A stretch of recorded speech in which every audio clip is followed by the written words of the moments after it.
시청자 여러분, 오늘도 즐거운 하루 보내시기 바랍니다. 오늘의 사연 시작하겠습니다. 안녕하세요. 내일 모레 40이라는 나이가 되는 여자입니다. 결혼한 지는 어느덧 6년이 되어가고 그동안 여러 일들을 겪으며 살아왔어요. 그리고 얼마 전, 약 3달 전에 저희 첫 아이를 출산했습니다. 아이를 낳고 나니 여러 가지로 힘든 점도 많았지만 그동안 제가 겪어온 시누이 때문에 받은 스트레스에 비하면 아무것도 아닌 것 같기도 해요. 지금까지 저는 시누이 때문에 정말 많은 고통과 괴로움을 겪어왔습니다. 그녀는 제 인생에서 한 번도 벗어나지 않는 오지랖과 집착, 그리고 지독한 질환병을 가지고 있었거든요. 솔직히 말해 그렇게까지 극성맞고 집요한 사람은 처음 봤습니다. 그 덕분에 저 역시 착한 며느리라는 병에 걸려 아무 말도 못하고 참고 또 참으며 지냈던 시간이 너무 길었어요. 그러나 이제는 나이를 먹고 경험이 쌓이면서 그런 착한 며느리 콤플렉스도 조금씩 사라지는 것 같고 자신감도 생기기 시작했습니다. 얼마 전 용기를 내서 시누이에게 할 말은 다 해버렸습니다. 신랑과도 단단히 뭉쳐서 될 대로 되라는 심정으로 마음을 먹었어요. 사실 시누이에게 제 마음속 이야기를 다 털어놓고 나니 정말 속이 후련했습니다. 왜 이제야 이렇게 말했을까?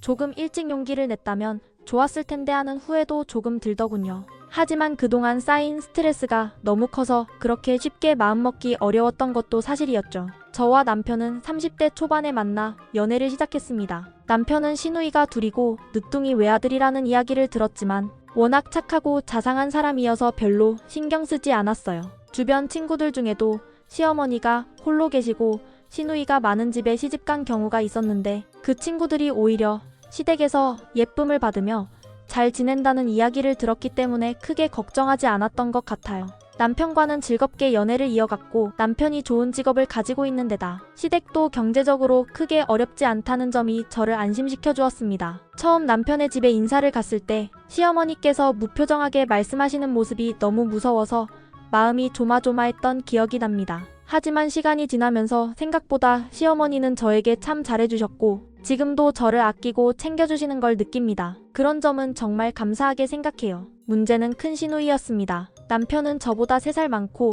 큰 시누이는 남편보다 무려 12살이나 많았어요. 처음 그 큰 시누이를 만났을 때부터 그녀는 자기 동생인 남편을 마치 자신의 아들처럼 키워왔다고 하면서 그걸 자랑스럽게 얘기했어요. 저도 저보다 3살 어린 동생을 돌보며 키운 경험이 있기 때문에 그 마음을 이해하려 노력했습니다. 어쩌면 큰 시누이가 남편을 자기 아들 같다고 하는 말도 충분히 이해할 수 있겠다고 생각했죠.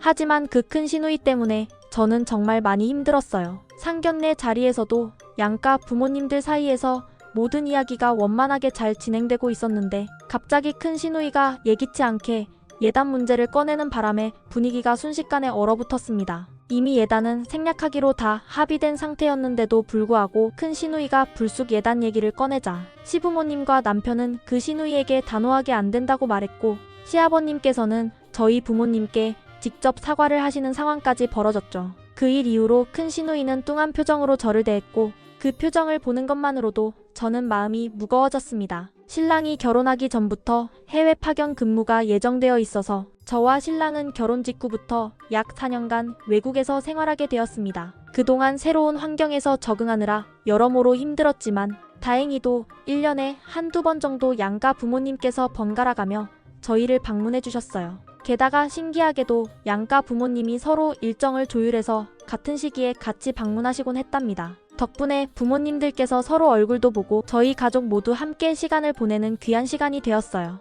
해외에서 혼자 외로움을 많이 느꼈던 터라 부모님들이 오시면 너무 반갑고 기뻤습니다. 부모님들께 여러 곳을 구경시켜드리고 맛있는 음식도 함께 먹으면서 짧은 시간이나마 행복한 시간을 보내곤 했습니다. 또한 양가 부모님들이 굳이 시간을 맞춰서 서로 교류하고 함께 해외까지 오시는 모습을 보면서 부모님들 사이도 좋다는 것을 실감할 수 있었고 그 점이 참 다행스럽고 좋았어요. 서로 배려하는 모습에 마음이 따뜻해졌거든요. 큰 시누도 한번 저희가 살던 해외로 놀러 온 적이 있었습니다. 며칠 머무르다 떠나면서는 중고등학생인 자기 아이들을 방학 때 어학연수 겸 그곳으로 보내겠다고 하더군요. 그 이야기를 듣고 남편과 저는 크게 다투었습니다. 남편은 큰 시누는 몰라도 조카들이라며 아이들을 정말 예뻐했기에 그곳으로 조카들을 보내는 것에 대해 긍정적이었지만 저는 단호하게 반대했어요. 결국 큰 시누 아이들이 저희가 있는 해외로 오는 일은 없었지만 이 일로 인해 큰 신우는 지금도 가끔 서운하다고 이야기하곤 합니다. 신랑의 해외 파견 근무가 끝나고 4년 만에 한국으로 돌아왔는데 집을 구하는 과정에서 여러 가지 문제가 생겨서 한동안 원룸형 오피스텔에서 살게 되었습니다. 저는 원래 외국에서 돌아오면 신혼집을 제대로 마련하고 혼수도 준비할 계획이었는데 이런 상황 때문에 혼수를 거의 하지 못하게 되어서 많이 아쉬웠죠. 이럴 때 친정 아버지가 작은 부동산을 저에게 증여해 주셨습니다. 그 부동산은 월세가 나오는 아파트 상가였는데 신랑은 그건 내 것이니까 나는 관심 없다면서 저에게 알아서 하라고 말했어요. 그래서 저는 그 상가에서 나오는 월세를 용돈으로 쓰기도 하고 조금씩 저축도 하고 있습니다. 시부모님께서도 이미 이 사실을 알고 계셨어요. 그런데 신우이에게는 일부러 그런 사실을 말하지 않았습니다. 굳이 알릴 필요가 없다고 생각했거든요. 그런데 어느 날 시어머니가 큰 신우와 대화를 나누다 저의 상가 이야기가 나오게 된 모양입니다. 그 얘기를 듣고 큰 신우가 터무니없는 행동을 벌였습니다. 큰 신우는 신랑과 저 그리고 시부모님 앞에서 자신도 이 집 식구라며 노발대발하며 화를 냈어요. 저는 그 상황이 정말 이해가 가지 않았습니다. 왜 제가 친정부모님께 받은 것을 신우가 꼭 알아야 하는지, 또 그게 왜 큰 문제가 되는지도 전혀 납득할 수 없었어요. 그 후로 큰 신우는 그 상가가 호재가 없다는 둥, 대출을 좀 받아서 다른 곳으로 옮기면 더 많은 월세를 받을 수 있다는 둥, 상가 매매가도 오를 거라는 둥 온갖 말을 하면서 저희 부부를 붙잡고 한참을 설득하려 했습니다. 하지만 그 자리에서 신랑은 단호하게 말했죠. 그건 내 것이 아니라 그녀저의 것이니까 관심 갖지 마라. 참견하지 마라. 고여. 그 말을 들은 큰 신우는 오히려 더 화를 내면서 자기가 저희에게 손해를 입히려는 것 아니냐며 불같이 분노를 터뜨렸습니다. 제가 그 상황을 이해할 수 없는 것처럼 큰 신우가 화를 내는 것도 이해가 안 갔지만 더 황당했던 건 그 불똥이 엉뚱하게 저에게 튀었다는 점이에요. 큰 신우는 저에게 남매 사이를 멀어지게 만들었다며 화를 냈고 그 말이 왜 저에게 돌아오는지 도저히 이해가 되지 않았습니다. 그때 저는 아무 말도 하지 못하고 속으로만 분노와 답답함이 쌓여갔어요. 그 일이 지금도 마음 한켠에 한으로 남아있고 그때 조금이라도 제가 단호하게 말했더라면 상황이 달라지지 않았을까 하는 후회가 큽니다. 외국에서 4년간의 생활을 마치고 한국으로 돌아온 후 저희 부부는 당장 집을 구하는데 어려움을 겪으면서 한동안 원룸형 오피스텔에서 지내게 되었습니다. 좁고 답답한 공간이었지만 어쩔 수 없이 그렇게 지내던 중 드디어 지금 살고 있는 아파트로 이사를 하게 되었어요. 신혼집으로 꾸미기에는 조금 부족한 점이 있었지만 그래도 저희가 새로 시작하는 공간이라 설렘이 있었습니다. 그리고 이사 온 지 얼마 지나지 않아 저는 임신 소식을 알게 되었습니다. 임신 초기라 여기저기 불편한 점도 많고 특히 여름철 더위가 한창일 때였는데 입덧 때문에 거의 누워 지내야 할 정도로 힘든 시간을 보내고 있었어요.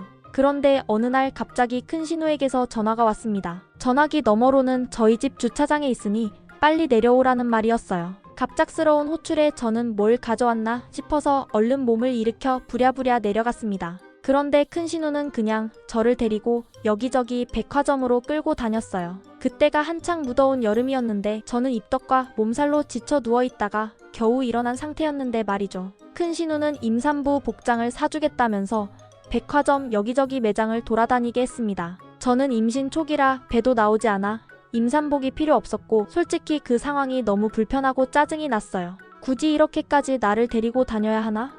하는 생각이 들었죠. 그래서 몇 번이나 사양했어요. 지금은 계절도 맞지 않고 배가 나오면 그때 사 입을게요. 라고 말했는데도 큰 신우는 아랑곳하지 않고 저를 여러 시간 동안 끌고 다니면서 결국 임산복 한 벌을 사주었습니다. 그리고 나서 자기 쇼핑을 신나게 즐겼죠. 저는 며칠 동안 발이 심하게 붓고 몸살 증세까지 겹쳐서 고생했는데 시부모님과 남편에게는 큰 신우가 제 옷을 사줬다고 얼마나 큰 소리를 치던지 그때 그 신우의 입을 한 대 때려주고 싶은 심정이었어요. 저는 정말 마음속 깊이 그 상황이 억울하고 힘들었습니다. 임신 14주쯤부터 큰 신우는 아기 성별에 대해 집요하게 묻기 시작했습니다. 저는 아직 모른다고 대답했고 남편과 저는 아들이든 딸이든 건강하게만 태어나주길 바랐기 때문에 크게 신경 쓰지 않았어요.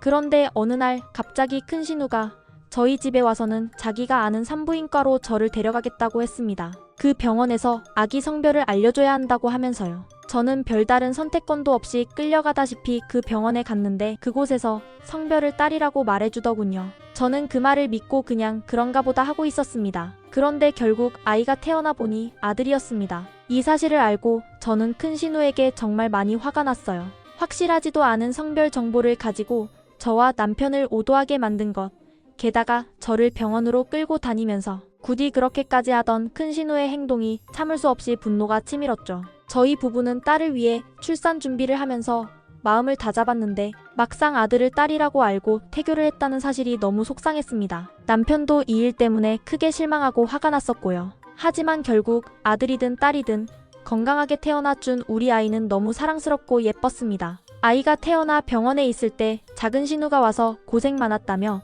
돈봉투도 조심스럽게 건네고 갔습니다. 반면 큰 신우는 병원에 들르긴 했지만 신생아실에서 아이만 잠깐 보고는 금세 돌아갔다고 들었어요. 이런 차이가 너무 마음에 걸렸고 앞으로도 마음속에 깊은 상처로 남아있습니다. 출산을 하고 한 달 정도 지난 어느 날 시댁 식구들이 갑자기 저희 집에 방문했습니다. 모두가 아기를 너무 보고 싶어 한다며 들뜬 표정으로 와주었죠. 평소에도 시댁 식구들이 우리 아기를 보고 싶다고 자주 얘기했기에 기대도 있었지만 그날 분위기는 왠지 긴장감이 돌았습니다. 그런데 예상치 못하게 큰 신우가 다짜고짜 저희 아이를 향해 우리 아이가 아들일 리가 없다며 강하게 주장하기 시작했습니다. 마치 아기가 바뀐 것이 아닌가 의심하는 듯한 말을 서슴지 않았어요. 그 말이 저에게 얼마나 충격적이고 상처가 되었는지 몰라요. 사실 제가 이 글에 다 적지는 않았지만 큰 신우가 저를 힘들게 했던 일이 한두 가지가 아니었습니다. 그동안 마음속에 쌓여있던 감정들이 많았는데 그날 아기 곁에서 신우가 그런 말을 하는 걸 듣고는 더 이상 참을 수가 없었습니다. 갓 태어난 아기 앞에서 아이가 들을 수 있는 곳에서 그런 의심과 비난을 퍼붓는 건 너무 가혹한 일이었어요. 그래서 결국 저는 큰 신우에게 단호하게 말했습니다. 아이도 듣고 있으니까 말 조심하세요. 라고요. 그런데 제 말에 신우는 갑자기 와르르 성질을 냈어요. 어른에게 무슨 말버릇이냐면서 심지어 제 친정부모님의 가정교육까지 거론하며 저를 몰아붙였습니다. 그 모습은 정말 당황스럽고 화가 나면서도 한편으로는 너무 서글펐습니다. 시부모님께서는 조용히 해달라고 몇 번이나 다그치셨지만 큰 신우는 전혀 멈추지 않고 계속해서 자기 주장을 내세웠죠. 결국 신랑에게 놀라서 우는 아이를 데리고 방으로 들어가라고 부탁했어요. 신랑이 아기를 데리고 방으로 들어가고 나서야 저는 큰 신우에게 여지껏 참아온 제 모든 속마음을 터놓기 시작했습니다. 그 자리에는 시부모님과 작은 신우도 함께 있었기에 일부러 크게 말했어요. 지금까지 큰 신우 때문에 얼마나 괴로웠는지 신랑이 내 편이라서 참아왔지만 이제는 더는 참을 수 없다고요. 이 말을 하면서 저는 눈물이 핑 돌았고 속상함이 그대로 드러났습니다. 그런데 놀랍게도 큰 신우는 갑자기 소름 끼치는 미소를 지으면서 그럼 이혼이라도 하게? 라고 비아냥거렸어요. 그 순간 저는 너무 어이가 없었고 다시는 이 집에서 이런 일들이 벌어지지 않도록 단호하게 말해야겠다고 마음먹었습니다. 그래서 저는 큰 신우에게 우리 신랑은 바르고 착한 사람이니 이혼할 이유는 없다. 하지만 나는 더 이상 네가 부담스러우니 발길을 끊겠다고 말했습니다. 우리 집에 다시는 오지 말라고도 분명하게 전했고 시부모님께는 큰 신우가 없는 날에만 시댁에 가겠다는 의사를 밝혔습니다. 제 뜻대로 일이 진행되지 않으면 신랑과 멀리 이사가서 시댁과의 연락도 끊고 살겠다고 결심했어요. 이 말을 들은 시부모님은 큰 신우에게 얼른 사과하라고 다그치셨습니다. 그런데 큰 신우는 사과 요구에 크게 서운한 듯 거의 오열을 했어요. 울면서 내가 어떻게 동생을 키웠는데 이런 배은망덕한 짓을 당하냐며 자신을 피해자처럼 꾸며댔습니다. 그 모습을 보면서 저는 얼마나 허탈하고 마음이 무너졌는지 모릅니다. 그동안 쌓였던 감정들이 한꺼번에 폭발하는 순간이었고 앞으로도 이 상황을 어떻게 극복해야 할지 막막함이 밀려왔습니다. 그날 상황이 너무 심각해져서 듣다 못한 신랑이 조용히 방에서 나오더니 큰 신우를 똑바로 바라보면서 단호하게 말하기 시작했습니다. 누나, 내가 어떻게 자랐는지 아느냐? 부모님이 안 계실 때 라면 하나 끓여본 적 있느냐? 나한테 나이도 안 맞는 어려운 일들을 시켜놓고는 못한다고 때리고 욕하던 건 누나였잖아. 누나가 힘들 때마다 내가 대신 다 키워줬는데 누나는 고맙다는 말 한 번 안 하고 오히려 나한테 개지랄 떨면서 욕하고 난리를 쳤던 거 기억 안 나? 신랑의 목소리는 차분했지만 단호했고 그 안에 쌓여있던 감정이 고스란히 담겨 있었습니다. 그리고는 더 이상 참지 못하고 큰 신우에게 당장 여기서 나가라. 다시는 우리 집 근처에 얼씬도 하지 말라면서 단호하게 내쫓았습니다. 그 말에 큰 신우는 당황하고 어쩔 줄 몰라 했지만 신랑은 흔들림 없이 문까지 꼭 닫아버렸습니다. 그 모습을 지켜보던 시부모님은 너무나도 안절부절 못하며 걱정하는 얼굴이었습니다. 잠시 후 시부모님은 저에게 다가와서 자식을 잘못 키워서 미안하다고 조심스럽게 말씀하셨어요. 시아버님은 큰 신우에 대해 이야기하시면서 어릴 때부터 그 아이가 두들겨 맞아도 절대 자신의 고집을 꺾지 않았고 그때는 더 강하게 다룰 수도 없어서 그냥 내버려둔 게 지금 이런 상황까지 오게 만든 것 같다고 말씀하셨습니다. 그런 말씀을 들으며 마음 한켠이 아팠지만 시부모님의 진심 어린 미안함도 느낄 수 있었습니다. 저는 어른들 앞에서 큰 소리를 낸 것에 대해 죄송하다고 정중히 사과드렸고 동시에 여태까지 큰 신우에게 얼마나 시달렸는지 그 때문에 더 이상은 참을 수 없어서 이런 일이 벌어졌다고 솔직하게 말씀드렸습니다. 그러자 시아버님께서는 큰 신우가 당신 딸인 건 나도 알지만 그걸 모르겠냐며 제 마음을 충분히 이해한다고 다독여주셨어요. 그 순간 저는 조금이나마 위로를 받는 기분이 들었습니다. 그 후 작은 신우가 시부모님을 모시고 집을 나섰고 시댁 식구들이 모두 떠난 뒤에야 집안은 조용해졌습니다.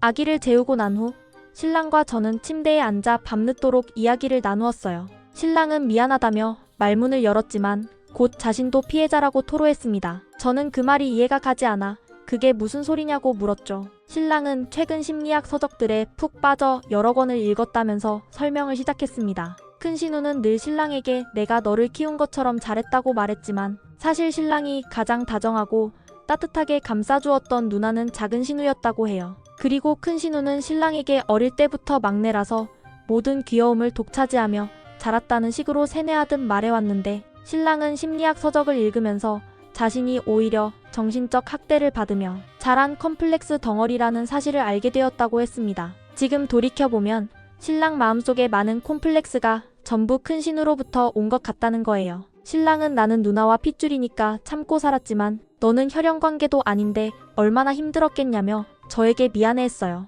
저도 큰 신우를 가끔 만나도 괴로웠는데 어린 시절부터 함께 살아온 신랑이 겪었을 고통을 생각하니 눈물이 났습니다. 그러면서 신랑은 이제는 되도록 크게 싸우면서라도 할 말은 다 할 거다라고 다짐했어요. 그리고 저에게도 우리 둘 중 한 명이라도 큰 신우와 언쟁이 붙으면 서로 도와주자고 제안했습니다. 저는 흔쾌히 그래 알겠다고 답했죠. 그 후로 저는 큰 신우와의 직접적인 만남을 피하기보다는 오히려 신우가 우리 부부를 비롯해 주변 사람들에게 했던 태도들을 엄격한 잣대로 지적하며 대응하기로 마음먹었습니다. 큰 신우가 워낙 말이 통하지 않는 사람이어서 쉽지는 않겠지만 저와 신랑이 그녀의 말과 행동을 꾸준히 지적하며 비웃음 섞인 반응을 보이면 그녀도 자신의 못된 본성을 조금이나마 고치려 애쓸지도 모른다고 생각했어요. 적어도 정상인의 가면이라도 쓰고 살아갈 수 있을 테니까요. 그렇게 해야 훗날 시부모님과 함께 살면서도 큰 신우 때문에 겪는 고생과 욕설이 어느 정도 줄어들 것 같았어요. 긴 이야기 들어주셔서 정말 감사드리고 앞으로 또 무슨 일이 있으면 꼭 후기 올리겠습니다. 다시 한번 감사드립니다.